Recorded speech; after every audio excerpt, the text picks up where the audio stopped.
This program contains content that may not be suitable for viewers under the age of 18. Viewer discretion is advised.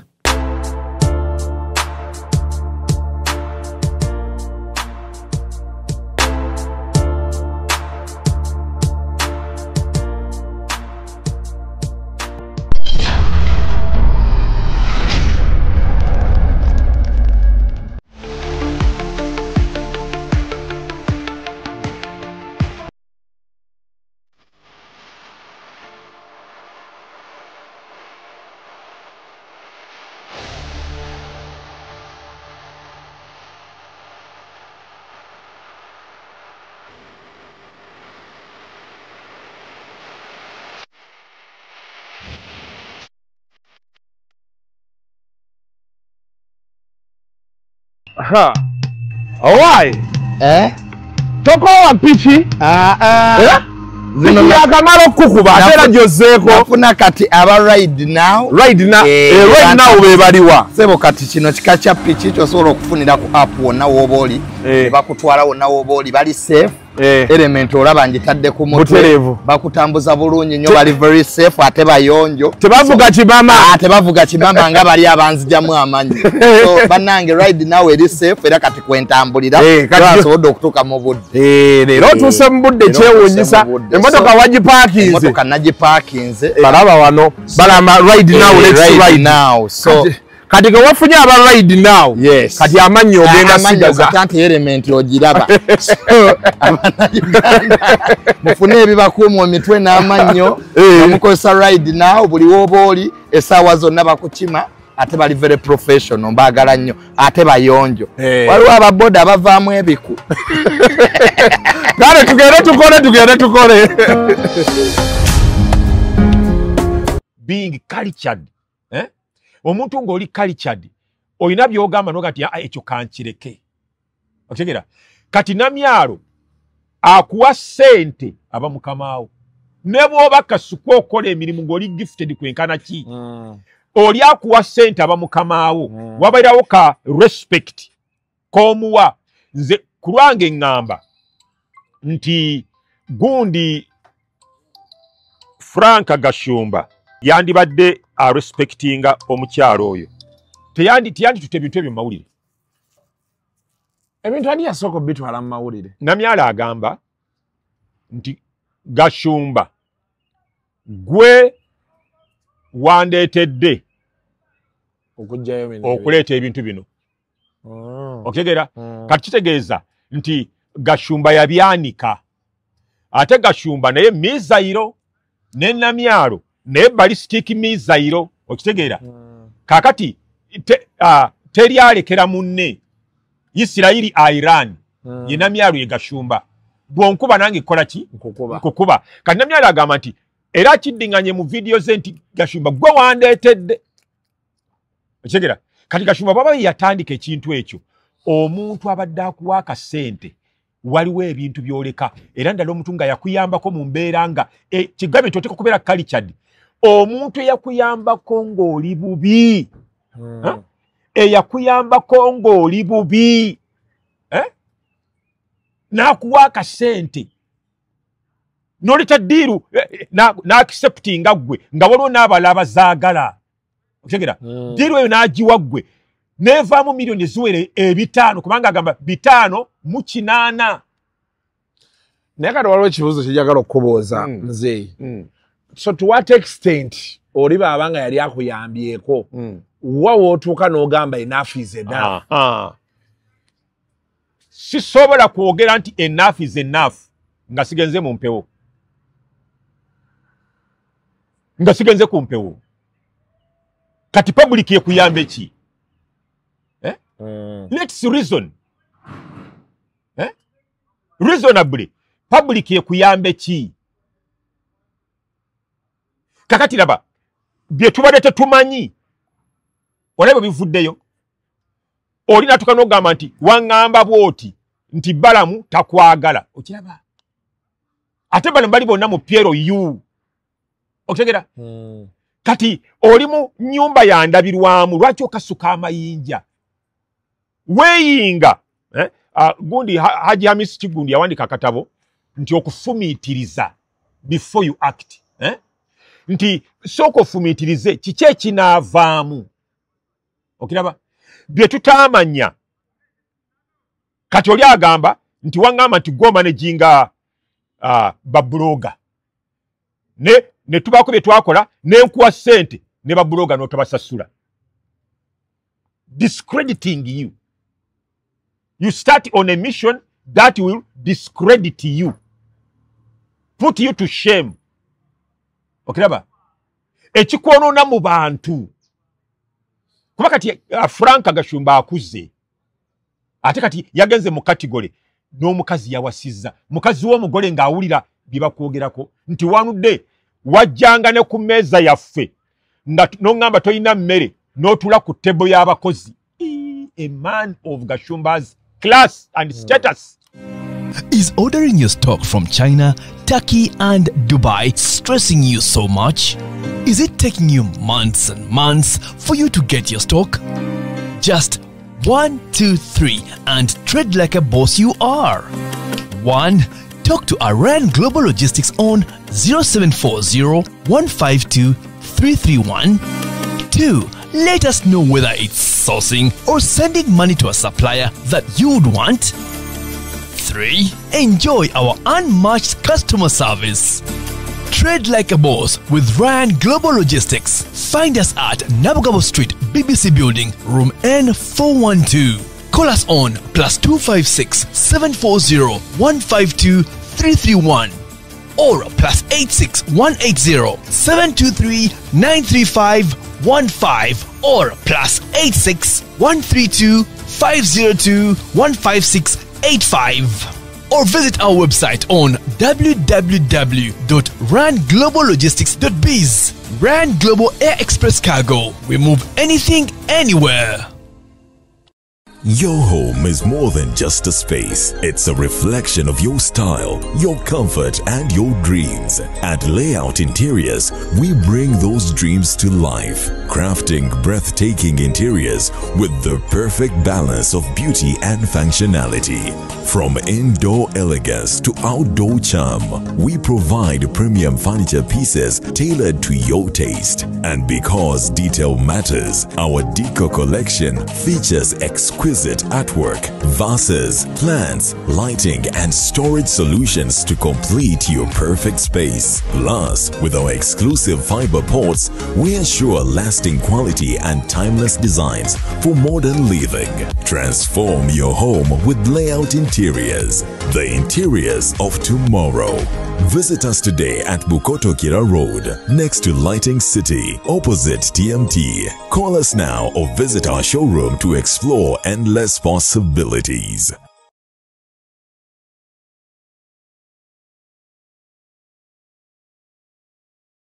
Aliya ruzungu kadera zuku tujikole sawa namba ruzungu. Ruzungu tugenda muza kujere kutoka ntoko ndimbuzi nyefuno Sizali samukazi kati ndi muto gwasa sule ewana akyala abulura bababbi abakyala wale somuyomba nyembuto katonda ya chembuto genda weji waminge yabawereza buno bukeke obutini singa babu mutwale bamusonseka mukamwa bwonna n'abufulumiza mu nnyindo kibwa ina guno omugogwa Musa white star premium detergent waliwo wanangabi ebola yakasajja kasendi kalimba bannange esendi bannange.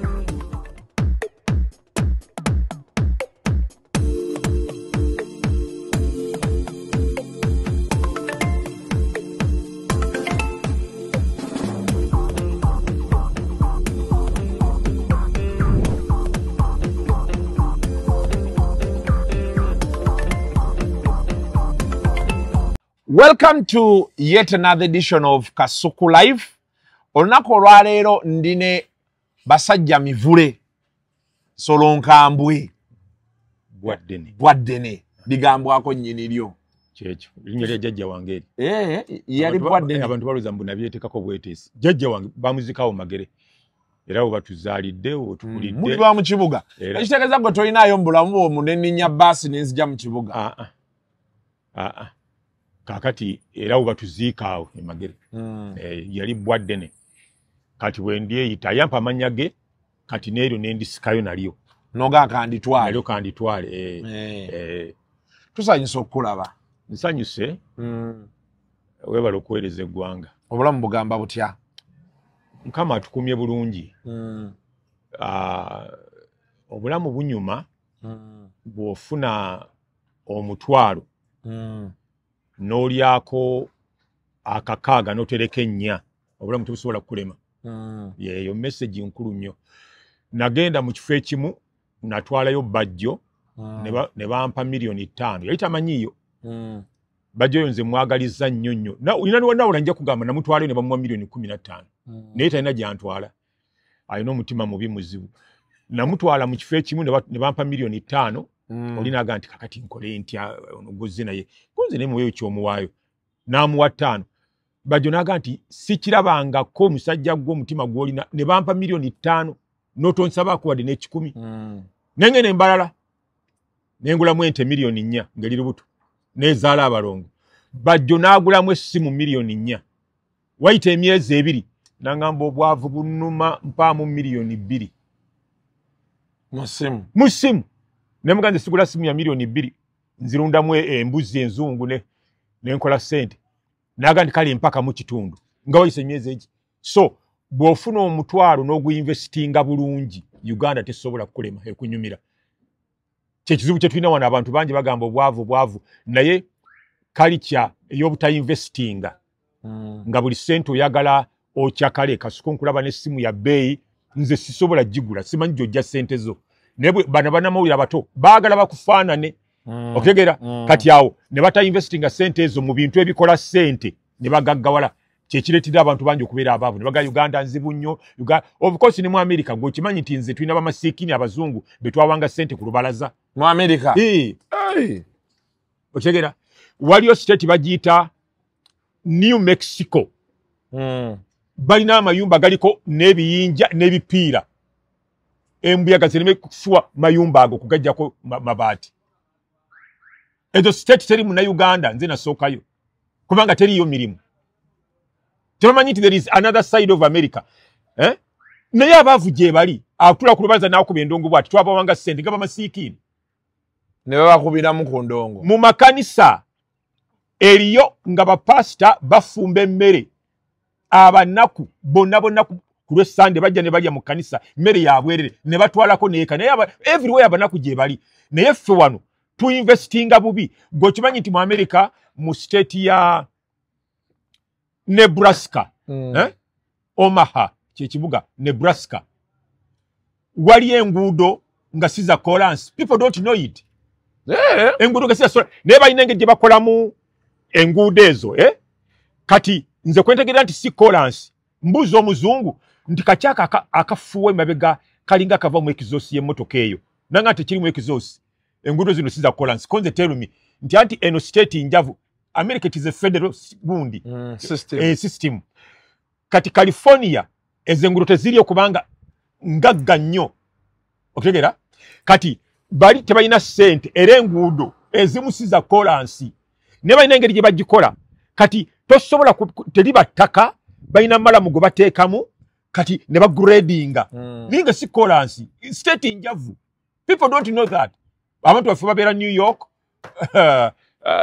California kubanga we wali emirimu okitegeera so ensi yonna erimu abanaku naye ffe sente tuzikozesa bubi kakati obulamu nze si bubi kubanga nze bwenfuna $10,000 ndyako 6 ena nenjitereka mu kino kizaale kyobola banze kizibu nnyo okunsanga nga sinaawo $10,000 mu nsawo ekibalo ine enkwata gy'okikuttemu weebalire ddala so leero tulina ebintu bingi bye tugenda okwogerako tusookere wa olina omukazi nina omukazi akolawa yeekozesa Katonda akwagala owange namugyeyo gy'abadde akolera ate lwaki okunoonyereza kulaga Uganda ekutte ekkubo Ghana lye yakwata Ghana buli basajja 10 8 gulina abaana nga si baabwe mu Ghana. Kati ne Uganda ekitandise mwaba tulaba naba natuwuliriza Uganda bakazi bammwe gye bakolera abasajja bangi babibakako mu Uganda. Kizibu nnyo Kasuku abaana bozadde ne bagenda basaba emirimu after graduation bamaze okutikkirwa degree ababawa emirimu ne batasooka kubebakako mu Uganda wano. Ate nze kyobulaba nakolanga ebintu bingi nga ne police tesobola kunsiba nga bango bavugobi ku TV ku radio genda nga batwala files ne baziteeka wa DPP naga ati munonyereze ku kino ne bazuula nga nze mutuufu. Kizibu soogera kigambo wano government n'ensiba. Soogera kitali research. Tosobola kufuna mulimu. Mu Uganda mukazi ono afuna promotion nga tebamwebaseeko. Nze omukazi wange anyajja abadde akola mugambye tuula awa kampakase mujjeeyo. Olwalo this morning mugambye toddamu kukola. Tubadde tukola research ku kintu ekyo. Olaba mukazi wo ng'akola mu bitongole kabibere bya gavumenti. Kino akiwakanya tuwe milioni 10 nze ne Kasuku tuku samplingire abakazi abakola ku mirimu. Tukozesa ekyo 10 kye batuwadde nga buli mukazi tumuterawo emitwalo 2 okutubulira amazima. Ojja kufa ekikutuko Kasuku. Abakazi bali mbalira ku mirimu bakubuulira amazima. Nze waliwo ekitongole kyanteekamu ssente batubuulira amazima ne boogerera ddala nti nze nkubuulira amazima nali sisobola kukolawo wano.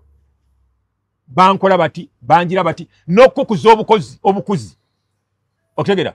Ate mukazi wo nga akola mu supermarket sezo, mukazi wo nga alina gy'anona ebintu ne bamusupplyinga n'atunda n'azzaayo ssente nga mulina abakazi abafano bati nti alina gy'agenda ne bamuwa utensils ebikozesebwa sefuliya bujiiko biki giraasi biki n'atunda ku Saturday n'azzaayo ssente.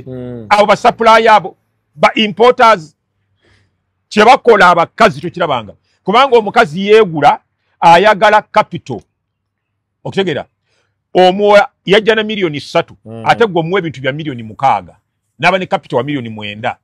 Kakati bwakunyiiza n'agaana ky'omugambye nti mpa ku ntuntunu tojja muwola. Abasuubuzi bangi nga talina capital nga guwa muwa milioni 5 akole nga wamuwa milioni 3 naye nga okusobola okufitinga wakolera mu environment yetaaga milioni 10 bagenda mu basupplier ne banona. Basupplier kye bakola abakazi tokirabanga. Kati genda ku bano aba supermarkets abawala teri mu China muyindi adira mukakasuku n'amugamba nti gwe kashiya mu sente zo muyindi nga tamwebakako. Akiwaka nateekawo milioni 10 akaakaana tukaweeko milioni 5 kabitugambe neje bebaka muloji kajja tubulira otegera. Kati kasitola banga waliwo hardware mukazi wo Kasuku nga gwe bafuula manager wono mu Uganda nanyini hardware tanza kubanga tamwebakako mutaina ngeri gya mwesigamu watwa kwesiga ate nga amanaging hardware tasobola kye bakola bakazi baffe ate mu buli bitongole byonna mu buli bitongole olaba omuntu kakati laba gezo jewo abasajja ffenna mu Uganda otujjewo olekewo abakazi wayite emyaka 5 olabe abakazi bano abakusoma abagraduatinga oba kunabako avuga emmotoka. Okitegedde kye ngambye? Emmotoka ezisinga zonna ze mulaba zigoliddwa abasajja ng'abakazi be bazivuga. Ku buli mmotoka 10 nga zivugibwa abakazi kuliko 9 nga mulimu omukono gw'omusajja. Tayinza kubanga tyemwebakako. Dira abasajja otujjewo tumale emyaka 5 ng'abaana basoma bagraduatinga bayingira mu bitongole bakola emirimu bafuka ba director be ba minister be baki. Olabe emmotoka oba bana bazivuga ng'abasajja tetuliwo. Wajja kubeerawo reduction mu bungi bw'abakyala balina amamotoka. Kati ate ekyo okunoonyereza ko twakoze ne radio stations ne television stations nabo kyekimu abagaba emirimu bamanager mukazi wo ng'akola ku TV okujjako ng'afaanana bubi. Okitegera?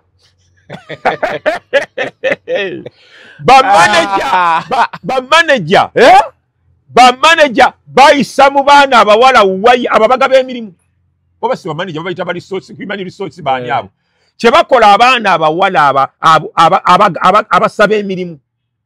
Njagala mulimu ku TV badde nkolako egindi balina akamala okusoma abo era bw'omuwasa nga badde akola ku TV omanya nti oli wa 13. Uganda kizibu okuwa omukazi omulimu nga tebamubaseeko just for just. Kati gwe tuwa milioni 10 nze ne kasuku gwa kiwakanya towakana for the sake of kuwakana fe tukole report. Okitegera? Kakati kankutwale ku universities oziraba abaana abasinga abayita abawala balekitira bababbira ebibuuzo ekyakiwakana gwe tuwa milioni 10 fe tukuleeterayo just abo abaana nina 10 n'ogu abawala nina 10 n'ogu ku universities 4 10 n'ogu era nina bana abagamba nti ffe bwe twagaana n'atusuula twamala kuloopa omwaka ogumu yaguddamu abala baloopa. Okutegera kakati chansala n'atakinga action mu kunoonyereza okwo ne tugwa ku Dr. Mulamba akola mu ddwaliro lya gavumenti Dr. Mukyala n'agamba nti nze baakinkolera ddala ku mwaka manya bwe naddamu omwaka ogwokubiri ne ngamba sina kyakkola until I gave in. Nyo kampita ebibuuzo mu Uganda wano omukyala myaka 56 musawo Dr. akola mu ddwaliro lya gavumenti mwana muwala yakava ku university bamugraduate nze okwebaka ku bakazi wano mu Uganda kigenze wala nnyo era abasajja ng'olina abaana 6 nga mukazi wo akola nga business CEO olaba ba central mu Butale ekintu kyabadde extensive ba central b'Obutale mukazi w'omuwa omudaala gyakolerawo okufuna opportunity okuwa omudaala mu katale ba central kye bakoze bakazi bammwe aba b'Obutale tofuna mudaala bw'obeera musajja sente omukazi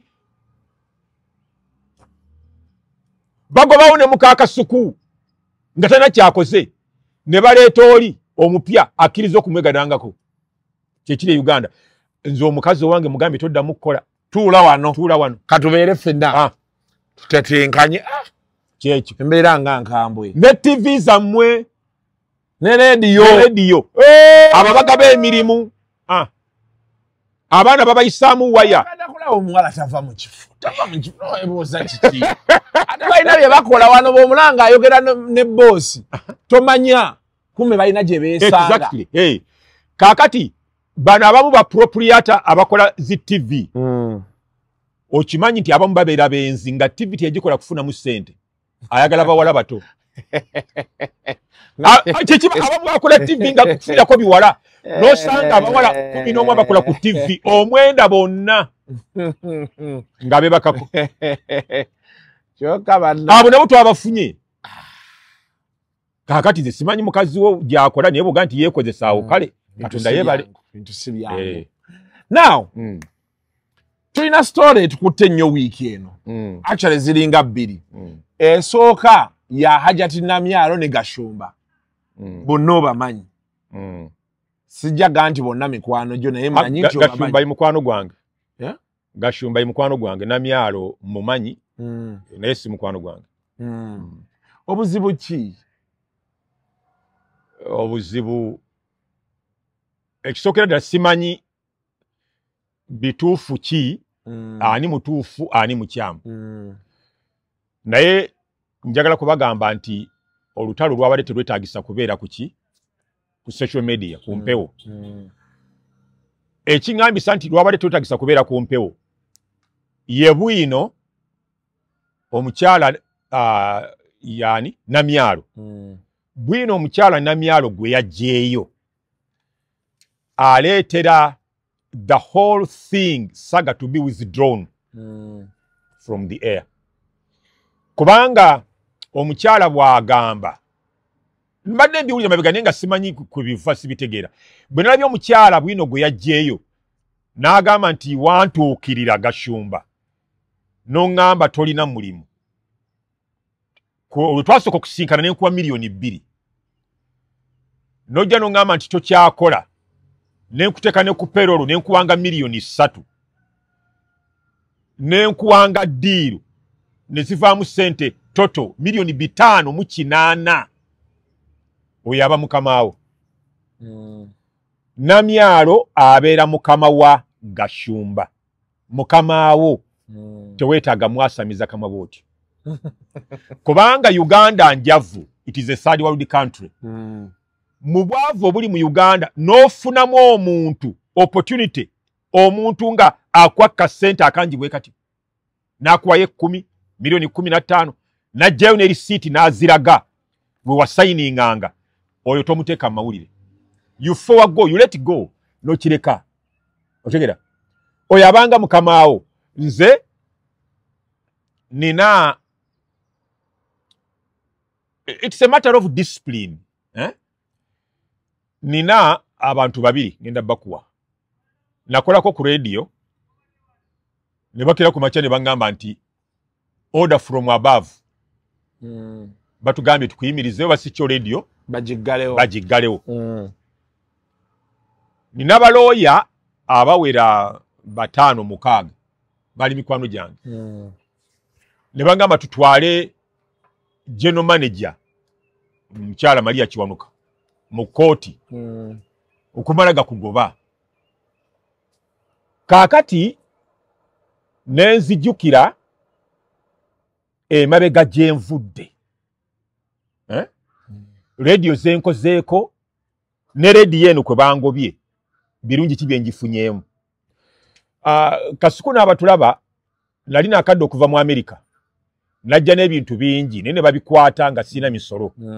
Ne bampa period of grace myezi 6 ne binnemerera. Nenzira ku 0. Kakati nengenda ntandika okukola ku radio emu nga bampa emitwalo 9 ne baba ku 9 ne bampa 12 omwezi. Kakati nze kinali ngoba nali nfa kukola nga manyi ndi talented, well gifted.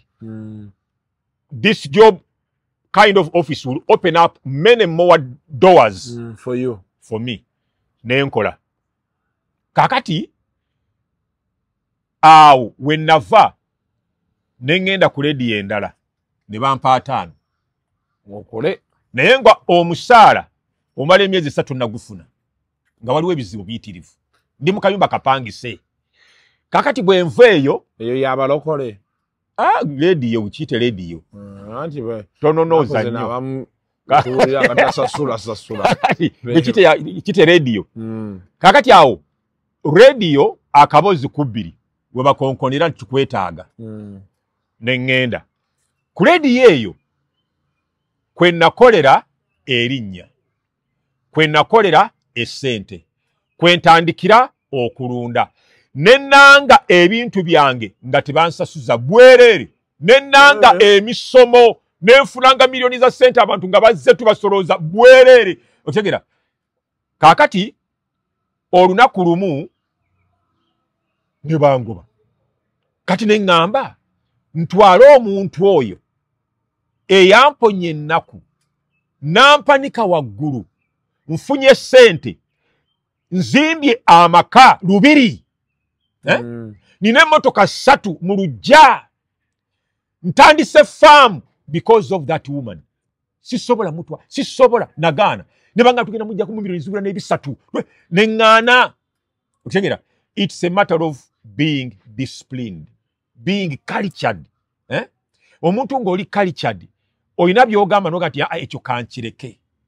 Otegera kati Namyalo akuwa sente aba mukamaawo ne bw'oba kasuka okola emirimu ng'oli gifted kwenkana ki oli akuwa ssente aba mukamaawo wabairawo ka respect k'omuwa nze ku lwange ŋŋamba nti gundi Frank Gashumba yandibadde respectinga omukyalo oyo teyandi tute bintu ebyo mawulire ebintu ani yasooka bitwala mu mawulire Namyala agamba nti Gashumba gwe wandeetedde okuleeta ebintu bino okitegeera kati kitegeeza nti Gashumba yabyanika ate Gashumba naye mizairo ne Namyalo naye ballistic mizairo okitegeera kakati teri alekera munne Isirairi Iran ye Namyalo ye Gashumba bwonkuba nange kola ki nkukuba kati Namyalo agamba nti era kiddinganye mu video ze nti Gashumba gwe wandeetedde okitegeera kati Gashumba baba yatandika ekintu ekyo omuntu abadde akuwa akasente waliwo ebintu byoleka era ndala omuntu nga yakuyambako mu mbeera nga kigambe nti oteeka okubeera cultured omuntu eyakuyambako ng'oli bubi eyakuyambako ng'oli bubi n'akuwa akasente n'oleta ddiiru n'acceptinga ggwe nga waliwo n'abala abazaagala okitegeera ddiiru eyo n'agiwa ggwe neevaamu miliyoni eziwere 5 kubanga agamba 508 naye kati waliwo ekibuuzo kijagala okukubooza nze so to what extent oli baaba nga yali akuyambyeko wa wootuuka n'ogamba enough is enough sisobola kwogera nti enough is enough nga sigenze mu mpewo nga sigenze ku mpewo kati public ekuyambe ki let's reason reasonably public ekuyambe ki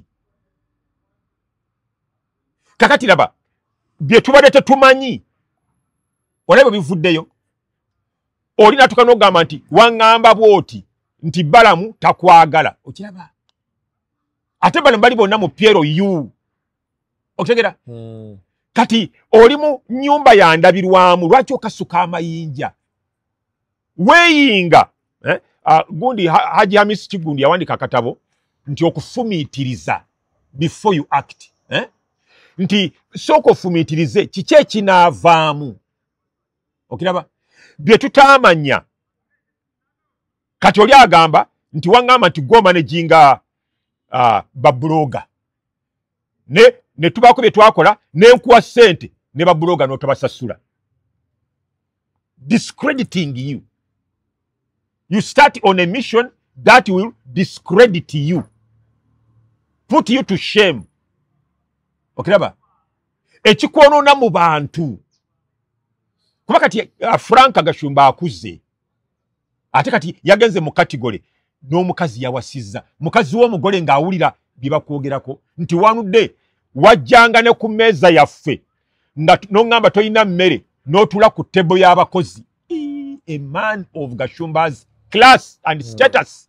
Ensonga z'ettaka ensangi zino zafuuka nzibu okwewala katembo oyo yenna. Dduka mu Honest Estate Developers ofune ettaka eritaliiko ndooliito. Baguddewo estate zaabwe empya omuli Gayaza Kiwenda Phase 5, Mabombwe Phase 6 ne 7 ne Gobero Nampunge. Songa ne mu estate zaabwe enkadde poloti esigaddeyo ntono ddala. Hoima Road, Nganansa na Bujuuko, Namusera Bugembe, Namusera Phase 3, Kachiri Mwera, Kachiri Magogo, Gobero Muguruka Phase 1 and 2, Wakiso Kasengejje ne Kachiri Simba Mannyo. Ku Lwentebe balina Nakawuka 0 Phase 4 ne Sisalutaba Expressway ate Namugongo Sonde ne Namugongo Misindye. Amazzi n'amasanyalaze weegali bw'ogula kyapa ku mmeeza tuzimba n'okutunda amayumba agawedde. Honest Estate Developers tusange ku Martin Road mu Kampala okumpi ne roundabout ya Aga Khan ku Mankeshwa Building. Isimu noti 772 57 28 73 oba noti 7 57 28 73. Anti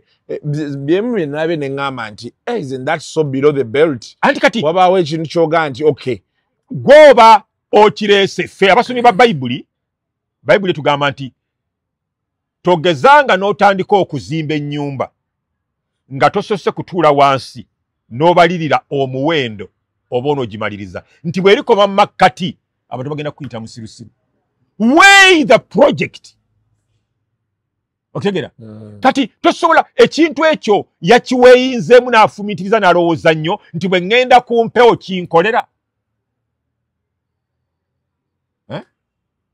okitegera omukazi n'atuuka okugamba nti n'ontwala ewa sipiika ne tugenda ewa sipiika ng'oŋŋambye tuli ku appointment sipiika n'atu ignoringa ne tuvaayo olunaku lulamba nga tatulabye tugenda okubuuza lwaki tatulabye nga batugamba temwabadde ku appointment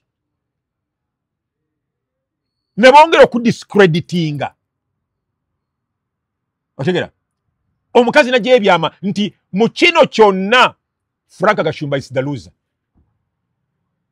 mukazi yamuswazizza nnyo ate buli kyayogera nga kiriko facts nga aleta bwino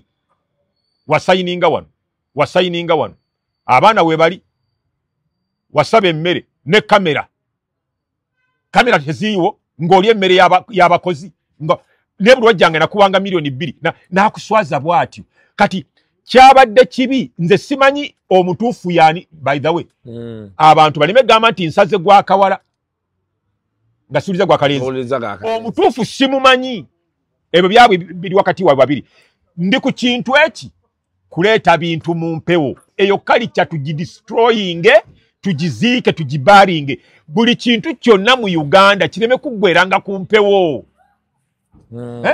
kireme kuggweranga ku mpewo kankuwa akalala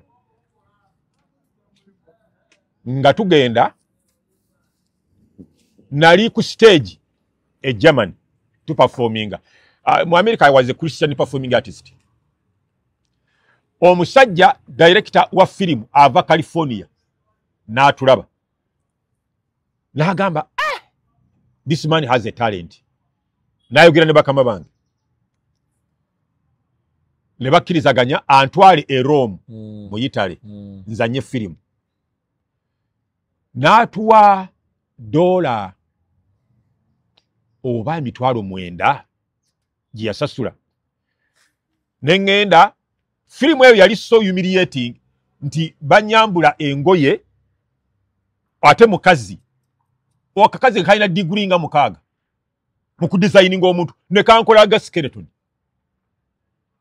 banyambaza akantu kali awo kalinga oba kaki kati okubika buno obwerere bwange nenga nako kalabika ng'omubiri nalyo kan designinga yenna na designinga amagumba nankola atya na designinga amannyo biki tegera nenzanya nga nva wansi mu ntaana sine kankana ng'omuzimu guva emagombe biki tebampa ku sente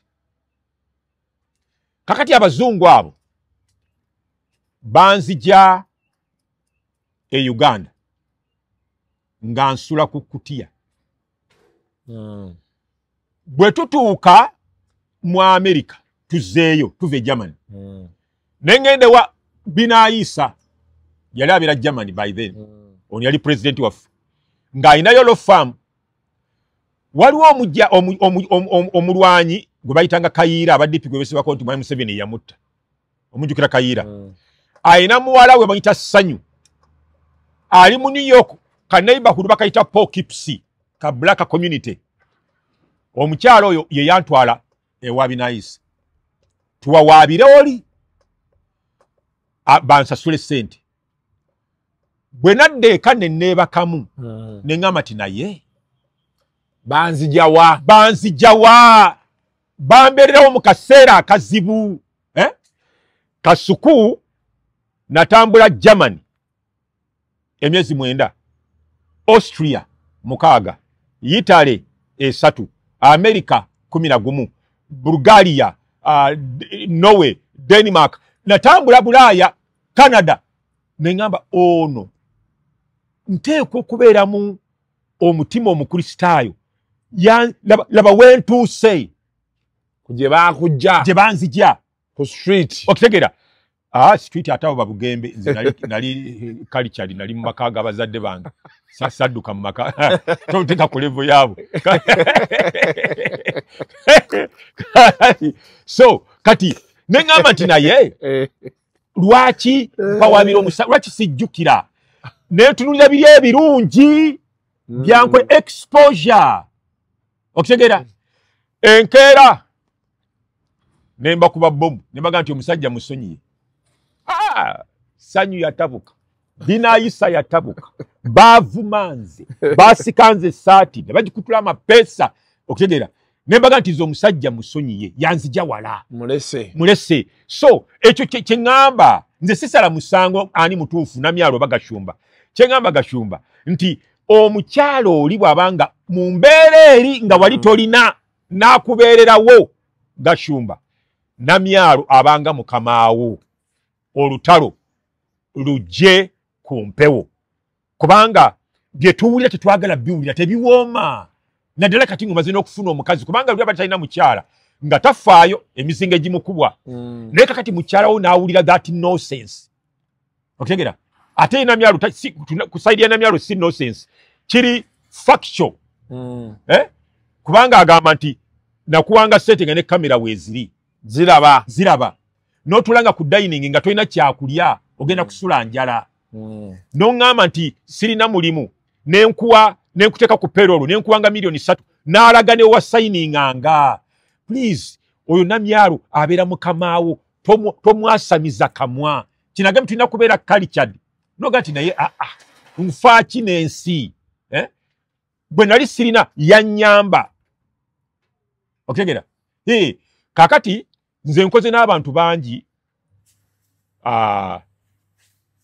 ne babaako ebintu byebakola nga nina ate bwino nga nina bwino oli yennyini naye sisobola nze natambula ennyo bapasita abo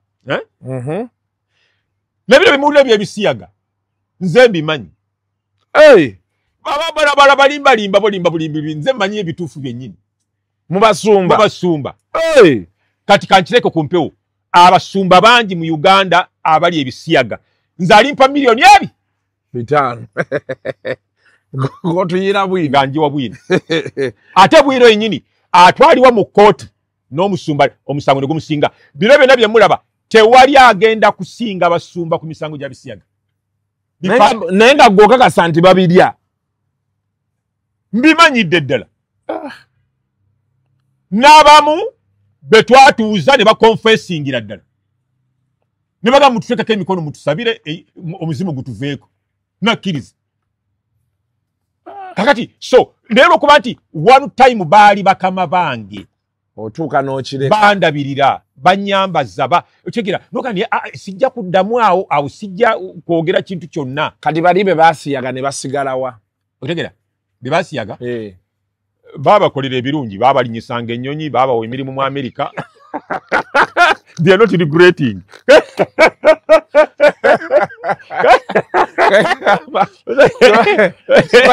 they are not poor, they are richer than I.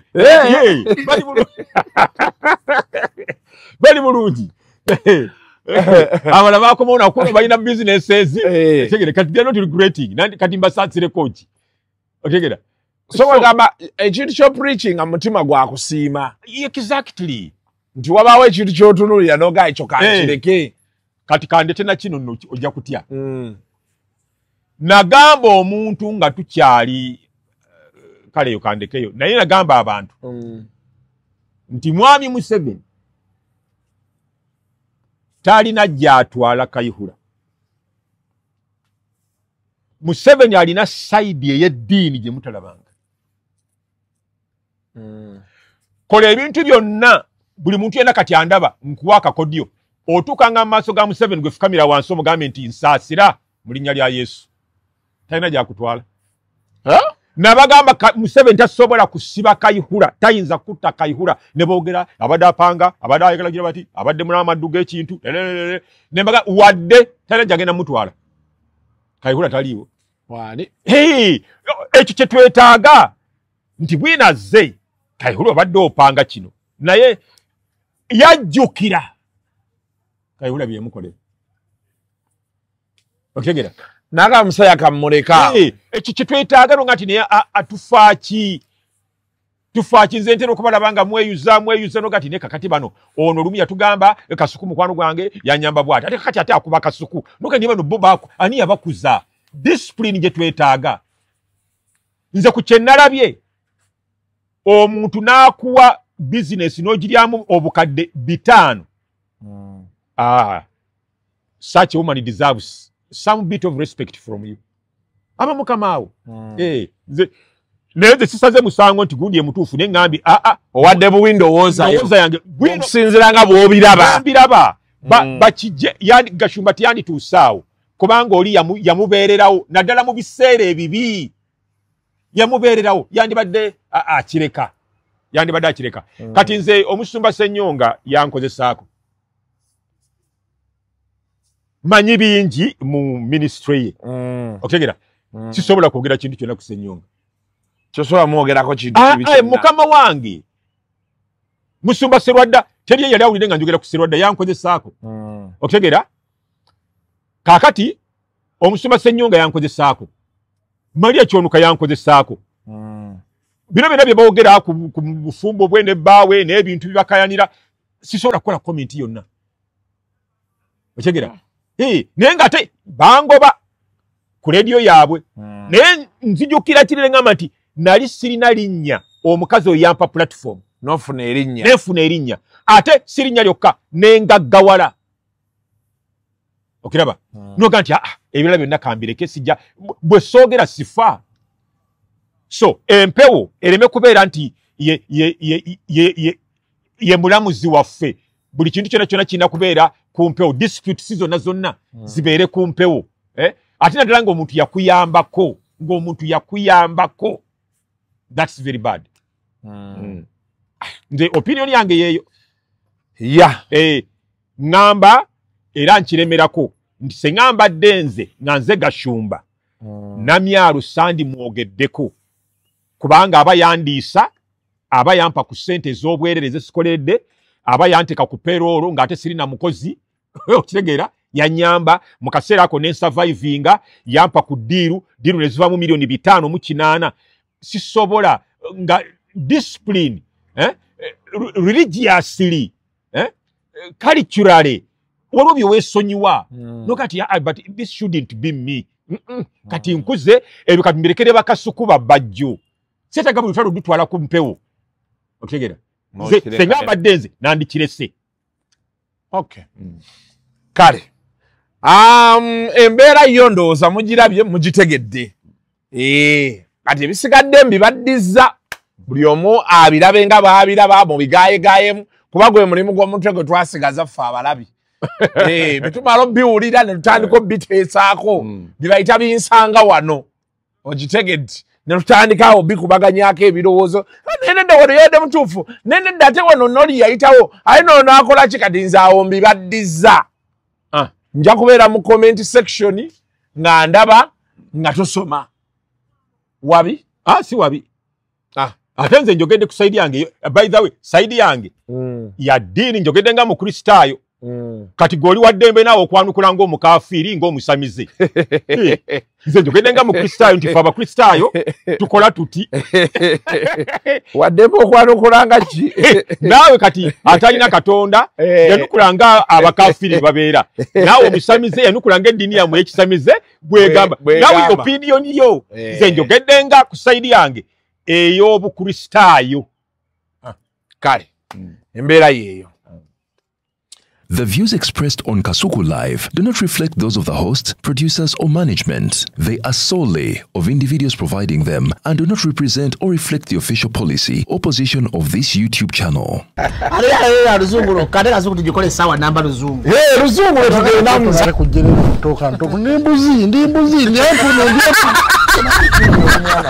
Sizalisa mukazi kati ndi muto gwa sasula ewange akyala abo boolaba babbi abakyala wereso omuyomba enyembuto katonda yekyembuto genda wegiwaminge yabaweereza buno bukeeke obutini singa baabo omutwale bamumusonseka mu kamwa bwonna n'abufulumiza mu nnyindo kibwa alina guno omuggo gwa musa waitisita premium detergent waliwo wanagambye embunda y'akasajja kasendi kalimba bannange esendi bannange